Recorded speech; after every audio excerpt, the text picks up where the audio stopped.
Assalamualaikum warahmatullahi wabarakatuh. Saya Fiona Almas Maulidia dari kelas 3B PAI akan mempresentasikan tugas bahasa Indonesia mengenai tulisan bernada mengkritik dan tulisan bernada otoritatif. Banyak ahli telah membuat klarifikasi mengenai tulisan atau karangan. Sebagian membuat klarifikasi tulisan berdasarkan sifatnya, sebagian lagi mengelompokkan tulisan berdasarkan bentuknya, dan yang lain mengelompokkan tulisan berdasarkan nadanya. Adelstein dan Pival dalam Henry Guntur Tarigan membuat klarifikasi tulisan berdasarkan nada atau voice. Untuk yang pertama yaitu ada tulisan bernada akrab. Yang kedua, tulisan bernada informatif. Yang ketiga, tulisan bernada menjelaskan. Yang keempat, tulisan bernada argumentatif. Yang kelima, tulisan bernada mengkritik. Dan yang keenam, tulisan bernada otoritatif. Di sini saya akan menjelaskan tulisan bernada mengkritik dan tulisan bernada otoritatif. Untuk yang pertama yaitu tulisan bernada mengkritik. Tulisan bernada mengkritik akan menghasilkan tulisan mengenai sastra. Mengkritik tidak boleh dipahami sebagai sesuatu interpretasi yang negatif atau mencela. Istilah kritik di sini mengacu pada pembuatan pertimbangan-pertimbangan atau pengambilan keputusan-keputusan maupun evaluasi yang dilakukan secara matang, teliti, serta mendiskriminasikan.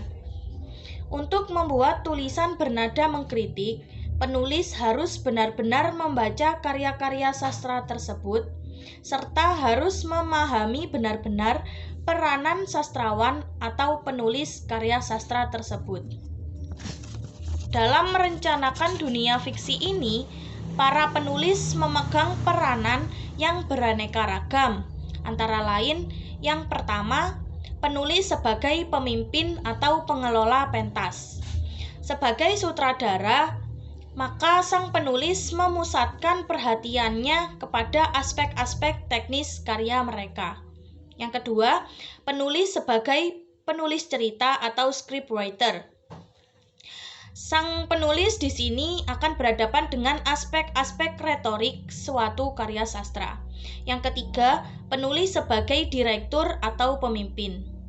Kalau kita analogikan suatu karya sastra dengan suatu produksi drama, maka peranan penulis sebagai direktur adalah membentangkan tahap-tahap makna yang telah menjadi sifat karya tersebut. Tak hanya satu karya saja, namun dalam mengkritik juga harus membaca karya-karya yang lain yang lebih terkenal dibandingkan dengan karya sastra yang akan dikritik.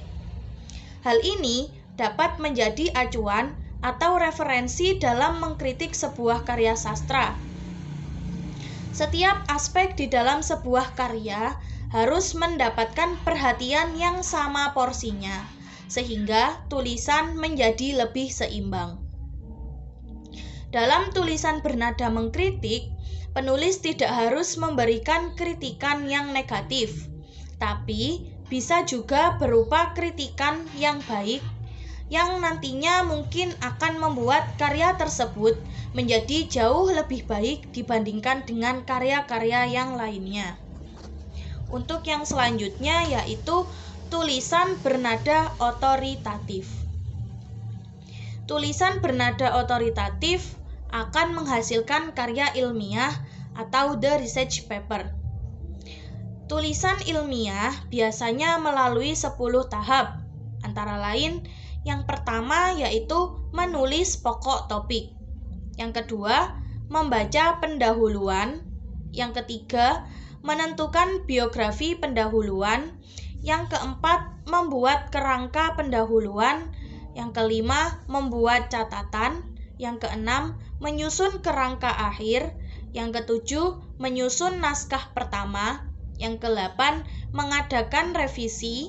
Yang kesembilan, menyusun naskah akhir. Dan yang terakhir, mengoreksi catatan percobaan. Sekian, itu saja dari saya. Wassalamualaikum warahmatullahi wabarakatuh.